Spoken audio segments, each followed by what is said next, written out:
I want you to do something a little radical right now, like wherever you are listening to this. Yeah, just take a second. Exactly. I want you to literally unclench your jaw. Just let it go. Drop your shoulders. Most of us don't even realize we're tensing up, you know? Right. And look, I don't care if you just finished, a grueling 12-hour shift on the hospital ward, or if you just stepped off a loud, dusty job site. Or even if you're just mentally exhausted from staring at screens all day long. Leave it at the door. It's over. You are officially entering quiet mode. So just take a deep breath. That's the baseline we need for this. It really is. And now I want you to look at the phone sitting next to you, or maybe the smartwatch on your wrist. Every single time that screen lights up, every time it buzzes, it steals exactly 23 minutes of your life. Welcome to the deep dive. It really is a staggering number to confront when you put it like that. 23 minutes Yeah. from one buzz. Yeah, because we tend to measure interruptions in like the seconds it takes to glance at a screen, right? Whoa! We completely ignore the massive cognitive debt we incur the moment we look away from our deep work. And that cognitive debt, that is exactly the central target of our mission today. Okay, let's unpack this. We are exploring The Sovereign Architect's Guide by Chillstar 08. Specifically, episode 6, which is titled Deep Work Dynamo, How to Finish Your Week in 4 Hours. Right. And if you remember in our last deep dive, we talked about installing drawing those boundaries and reclaiming your personal space. But clearing the space is just step one. It actually reveals a much deeper, much more intimidating problem. Yeah, the void. What are we actually supposed to be building in that silence we just fought for? Because if we don't have a blueprint, the noise of the world is just going to rush right back in to fill it. Oh, for sure. We have this natural horror of a vacuum. The second our schedule opens up even slightly, our instinct is to pack it with activity. We just have to be doing something constantly. Exactly. We are culturally conditioned to equate motion with progress. Yeah. But Chillstar 08 introduces a really brilliant distinction here. She talks about the trap of idling. I love this concept so much. Think about a car engine, right? Mm-hmm. The engine is running, the pistons are firing, it's burning through all this expensive fuel, making a ton of noise and vibration. But the car is in park. Yes, it isn't going anywhere, and that is what most of our daily quote-unquote busyness looks like. We feel incredibly productive because we are in constant motion. Right. You check a text message while you're sitting at a stoplight. Or you answer a quick email while walking from your car to the front door. You stare at a spreadsheet on your laptop while, your family dinner is sitting right in front of you, literally getting cold. And that right there is the illusion of productivity. You end your day feeling physically and mentally depleted because you were constantly doing something. So you didn't actually do anything that matters. Exactly. If you step back and evaluate your legacy, the deep, meaningful work, the art, the business strategy, the relationships. Right, the relationships that actually move your life forward. None of it progressed. You spent 8 hours idling. You were everywhere, which means you were truly nowhere. Man, that hits hard.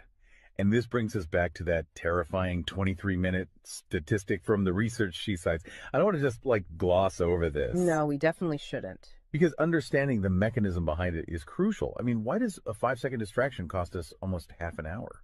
It basically comes down to how our prefrontal cortex manages working memory. Your brain is not a computer processor that can just run multiple applications in parallel. Right. We can't actually multitask. Exactly. When you are doing deep work, say writing a complex proposal, your brain loads this massive fragile web of context into your working memory. Like holding all the pieces of a puzzle in your hands at once. Yes. You are holding multiple variables, ideas, tones all at once. So when your phone buzzes and you glance at a text from your partner asking about groceries, your brain is forced to execute a context switch. So it has to dump all the proposal data just to load the grocery data. It literally flushes the working memory buffer, yeah. It has to process the new rules and the emotions associated with that text message. Wow. And then when you turn back to the proposal, you cannot just pick up where you left off. Your brain has to laboriously rebuild that entire web of context from scratch. Oh, I hate that feeling. Were you just staring at the screen like, what was I even saying? Right. It has to retrieve the thread of your argument. Remember the tone you were using, recall the variables. That rebuilding process takes an average of 23 minutes of cognitive effort, And it burns a ton of energy doing that, right? massive amounts of glucose. That explains so much. I mean, that is why people hit 5 p.m. and feel physically exhausted, almost sick to their stomachs. Even if they've just been sitting in a really nice ergonomic chair all day. Exactly. They haven't been doing deep work. They've been doing cognitive gymnastics, just constantly flushing and reloading their working memory. They are burning fuel just to stay in park. So, okay, let me bring in what I like to call the transformer concept here. Because our focus is like an electrical grid. If you have, 50 browser tabs open, you are leaking energy as raw, unusable heat rather than concentrated light. That's a great way to look at it. So if we are all acting like our focus is this cheap renewable resource, how do we stop being what Chillstar '08 calls a subject to the pings of the world? I mean, how do we actually become the architect of our attention? Well, what's fascinating here is how she frames the philosophical shift we need. She says utility does not equal value. Oh, say that again. Utility does not equal value. Right. In the modern workforce, we have been completely conditioned to believe that being constantly available makes us valuable. Like if you answer a Slack message in 3 seconds, you're the hero. Exactly. You are praised as a good worker. Or if you jump on a Zoom call with like 5 minutes notice, you're a team player. But that is just utility. I mean, being highly available makes you a commodity. You're like a human router just passing information back and forth. And routers are easily replaced. True sovereignty, true value comes from being impactful. You simply cannot make a deep, lasting impact if your attention is constantly fractured by the agendas of other people. Yeah, when you operate like that human router, you are spending your finite, precious Mondays executing someone else's script. You're a subject to the pings of the world. Okay, so we know the biology of why this destroys our focus, and we understand the philosophical trap of, trying to be too available. But how do we actually fix the mechanics of our workday? We have to build the deep work dynamo. Right. So think of your attention like water pressure. If you poke 50 tiny holes in a garden hose, open browser tabs, email notifications, group chats. The water just trickles at the end. Exactly. You cannot wash a car with a trickle. You're just making the driveway wet. That's true. So the Dynamo Audit she lays out, it's about putting a high pressure nozzle on that hose. It narrows the opening to create a stream powerful enough to actually blast through the dirt. And the first step in that audit is auditing the physical environment itself. She calls it analyzing your signal to noise ratio. Okay, so visualize your workspace right now. She asks you to determine if it is a sanctuary or a transit hub. Let's be honest. Most of us are operating in transit hubs. A transit hub is a place of constant arrival and departure. People walking by, announcements over the loudspeaker, just a blur of motion. Yeah, and you can't build a legacy in a train station. But we need to push past the basic phones are distracting advice, right? Because our listeners already know that. Oh, absolutely. Chillstar '08's rule is much more brutal than that. She says if the phone is even sitting on your desk, even face down, it is acting as a parasite on your cognitive grid. A parasite, just by being in the room. The research supports this entirely, by the way. The mere presence of a smartphone in your visual field, even if it is completely powered off, measurably reduces your cognitive capacity. Because your brain is having to actively expend energy to ignore it, right? Exactly. It is running a background process that just keeps saying, don't check the phone, don't check the phone. That is energy being actively stolen from your primary task. So sovereignty literally begins the moment you physically remove the device from the room, put it in a drawer down the hall. Close the door. Make the physical environment quiet. But okay, let's say you've done that. That doesn't stop your own brain from creating internal noise, right? Like trying to juggle 5 projects at once. How do we fix the internal wiring? That brings us to the second pillar of the audit, which is the batch wiring rule. This directly addresses the danger of switching fatigue, which we touched on with that 23-minute penalty. Right, the cognitive glucose burn. Yeah. When we attempt to multitask, like writing a creative brief, then pausing to check inventory levels, then answering 3 customer service emails. And then trying to go back to the brief. Right. We are grinding our mental gears to dust. We are switching between entirely different cognitive states. Because creative writing uses a completely different part of the brain than calculating inventory, obviously. They require entirely different operating frequencies. So the batch wiring rule dictates that you must group similar tasks together based on their cognitive load. Okay. And you do not switch the current until that specific type of work is completely done. You do all your deep analytical thinking in one high voltage And burst. then you save all your reactive administrative stuff for a separate lower voltage block later in the day. Precisely. It's all about staying in one gear. Like if you are driving up a really steep hill, you don't constantly shift between first gear and fifth gear. You lock into the gear that provides the right torque and you just ride it out. That's a perfect analogy. But okay, here's where it gets really interesting. This leads to the third pillar of the audit, and this is where I actually need to seriously push back on the source material a bit.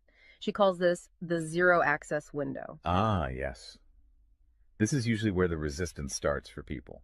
Because it sounds impossible for a normal person. She says you cannot just plan to be focused, right? You have to legally schedule it. You have to lock in one sovereign hour. Yeah, 1 hour where you are legally dead to the outside world. No boss, no family, no, hey, do you have a second for a quick question? Just you and the blueprint. It's extreme, yes. But let's do a reality check here. I mean, I see how that works for a solo digital entrepreneur or a freelance writer, but what about someone whose literal job description is to be available? Right, like an IT support specialist. Or a floor manager, or a nurse on a ward, or even, a parent at home with a toddler. How do they justify just vanishing? It feels like this advice only applies to a very specific, privileged type of worker. That is the most common and, frankly, the most valid hurdle to this entire system. But we really have to look at how the principle scales, and we have to look at the internal psychology of the worker. Okay, walk me through that. First, let's address the context of Chillstar '08's own life. She is not some solitary monk living on a mountain. She is a wife, a mother, and a grandmother. Oh, wow. Okay. Yeah, and she runs a luxury travel agency and a digital marketing business. Her entire professional and personal life is built around communication and client management. She probably receives hundreds of legitimate demands on her attention every single day. So she is really in the thick of it. She isn't just speaking from some ivory tower. Far from it. She implements the zero access window because of those demands, not in spite of them. Now, for the IT manager or the nurse, obviously, you cannot vanish while on active duty if your role is acute response. Right. You can't ignore a burning server or a patient monitor. Exactly. But the principle applies to the deep work surrounding the active duty, the scheduling, the charting, the strategic planning. Even in highly reactive jobs, there is legacy work that gets pushed to the margins. That makes sense. And the challenge isn't just logistical, it is deeply psychological. It's the internal guilt, isn't it? Yes, exactly. People feel like bad employees or bad parents or bad partners when they set a hard boundary. Yeah. We tie our entire self-worth to our responsiveness. We think, if I am not instantly available, I am failing them. Man, that is so true. We feel guilty for taking an hour to ourselves. But setting a zero access window is not about neglecting your family or your team. It is about condensing your high level work into massive, high impact bursts of energy so that you can actually be present later. Wow. Okay. Consider the alternative. If you don't carve out that absolute focus, you end up giving your family or your team partial fractured attention for 12 hours straight. Exactly. You are physically at the dinner table, but mentally you are drafting an email. Or you are sitting on the floor playing with your kid, but you're checking a Slack notification over their shoulder. You are trading constant low quality availability for scheduled high quality presence. It is entirely about communicating boundaries to protect the quality of the time you do give people. You tell your team, look, I am going offline for 60 minutes to finish this crucial report. If the servers literally catch fire, call this specific emergency number. Otherwise, I will address all questions at 11:00 a.m. Right. You aren't vanishing to hide.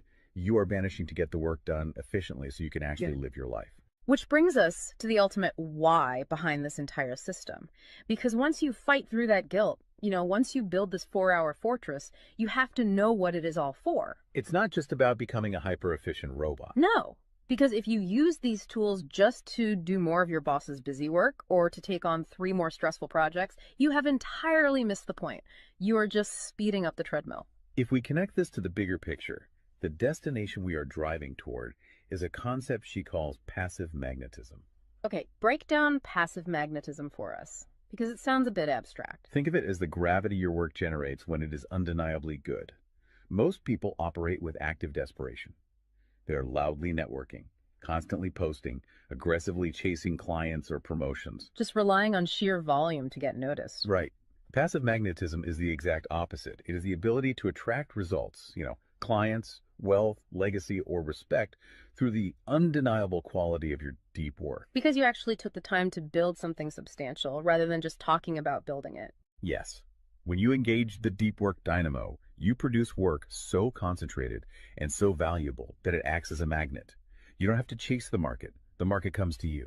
And the ultimate prize of achieving that passive magnetism isn't just more work. The prize is time. Time is the ultimate currency. The dream of the sovereign architect is to finish an entire week's worth of business output in just 4 hours. You do this high voltage work often while the rest of the world is literally still hitting the snooze button. You free up the remaining hours so you can go be a traveler, so you can be a creator. So you can be a fully engaged grandparent like Chillstar 08. Exactly. She frames it beautifully in the source text. She says, we wire for silent so we can live in volume. Oh, I love that. We embrace the discipline of the quiet fortress so that our actual lives can be loud, vibrant, and fully experienced. We are finally taking control of the dial. But, making that shift from a frantic, reactive employee to a calm, sovereign creator requires a massive shift in identity. You have to tune your mind before you sit down to do the work. It is really difficult to just sit down at a desk and instantly command your brain to perform deep work, right? Especially if you've spent the last hour navigating traffic and listening to the news. You need a transition ritual to cross that threshold. And Chillstar 08 provides something for this transition called the Chillstar's Creed. It is designed to be a grounding frequency. It really centers you. Yeah, so I want you, the listener, to use this. I want you to imagine a slow, steady heartbeat in the background. Just a deep, resonant 528 hertz frequency. Just let the frequency of these words settle into your mind before you initiate your deep work. Ready? Take it in. I am grounded in peace. I am reaching for my stars. My light is my own. I am a star and I will shine bright. I will reach for the sky. I release what was. I embrace what is becoming. Using a creed like that is just such a powerful behavioral trigger. It really shifts your state. When you speak those words, even just internally, you are consciously reminding yourself that your light, your focus, your energy is your own. It does not belong to your inbox. This does not belong to the algorithm. Right. You are releasing the frantic energy of the morning and embracing the sovereign focus of the architect. So we always want to translate this high-level theory into ground-level reality for you. We don't want you to just listen to this and go right back to idling. Definitely not. Here's your 1% install. This is your micro-win to take action on this deep dive immediately. Tomorrow morning, before the world starts demanding your attention, before you check a single news site or open your email, I want you to set a timer for exactly 60 minutes. Put your phone in another room entirely. Yes, physical distance. Do not open any extra browser tabs. Pick one legacy task, just one, and flip the switch on your very first sovereign hour. And be prepared for it to feel incredibly uncomfortable at first. Your brain will crave the dopamine hit of a notification. Oh, you will feel an almost physical itch to check your messages. But if you can sit in that silence, if you can endure that initial friction, you will watch the dynamo start to spin. You will enter that flow state, and the old blueprints of hustling and grinding will be completely burned away.